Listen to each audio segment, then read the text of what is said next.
Трепачева, которая является непрофессиональным художником. В первую очередь, Елена Трепачева родилась, можно сказать, в Витебской области, в деревне Печенки, в семье учителей. Да? И Елена просто очень любит рисовать, как бы. И, в принципе, вот познакомившись с Еленой, у Елены сразу же возникло желание именно здесь, на Рычанском крае, открыть такую замечательную выставку. Потому что это ее первая выставка, и именно, можно сказать, наши сотрудники ее вдохновили на то, чтобы все, Лена, пора уже переходить на, можно сказать, на более серьезный уровень. Начиналось все со скетча, вот эти работы, да. Лена мечтала быть модельером. Она начинала рисовать такие скетчи, ходила на курсы, да. Вы видите, это ее скетч, она себя нарисовала, там какие-то подруги, девушки, да. Вот эта работа называется «Вечер для себя любимой», да. Все это можно купить. Если вы работы продаются, сразу же все уходит на благотворительность. Лена помогает минским питомникам для животных. То есть все работы, которые здесь покупались, деньги переводились на счет питомникам. Вот, и вы видите, эта работа очень... Вот это первая работа ее именно на холсте, да. Лена посвятила ее своему отцу, подарила она ее на день рождения своего отца. Вот. А также Лена очень много путешествует, она ездит на море, то есть как бы очень любит азиатскую культуру. Вот, вы видите здесь праздник, да, турецкий ежегодный, когда запускают эти шары в небо, да. Вы видите кораблики, а также портрет Леонардо Ди Каприо. Елена очень любит скорость, она является автолюбителем, вот она изобразила автомобиль, да, в таком видении, как она видит. И вот эта интересная девушка, которую наши сотрудники назвали Кристина, это собирательный образ, то есть это вымышленный собирательный образ. Прическа Елены, губы подруги, нос мамы там, к примеру, да, как Лена нам объясняла. И, конечно же, животные, любимые животные, также любимые герои сказок, из мультфильмов, это и русалочка, это и Рапунцель, да, девушка с длинными волосами, такая вот изображена. Это и Скарлетт, да, из знаменитых романов и фильмов, да, и азиатская вот именно девушка, можно сказать, гейша.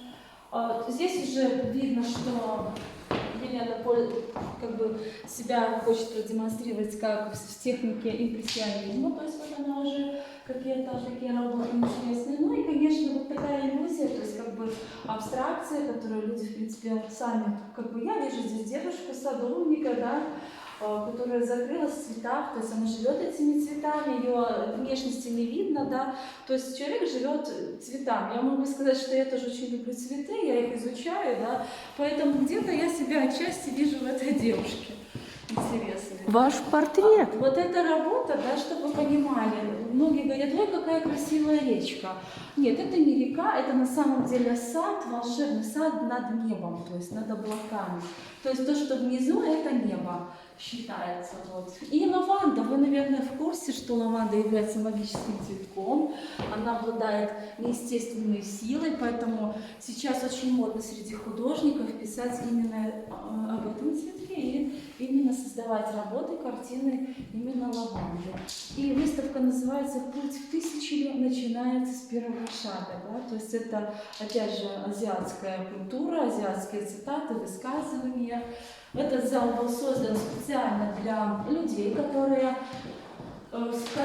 каким-то образом связаны с искусством, но не на профессиональном уровне. Зал в помощь молодым семьям, в помощь пенсионерам, да, как бы многие пенсионеры здесь выставляются.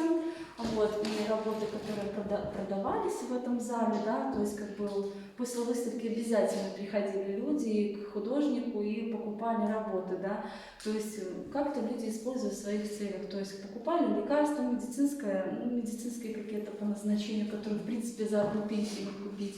Поэтому вот Нарвский центр культуры решил, что этому залу нужно быть. нужно помогать, нужно делать добро как-то и дальше существовать. И также это хорошее приобщение, можно сказать, к семейному творчеству.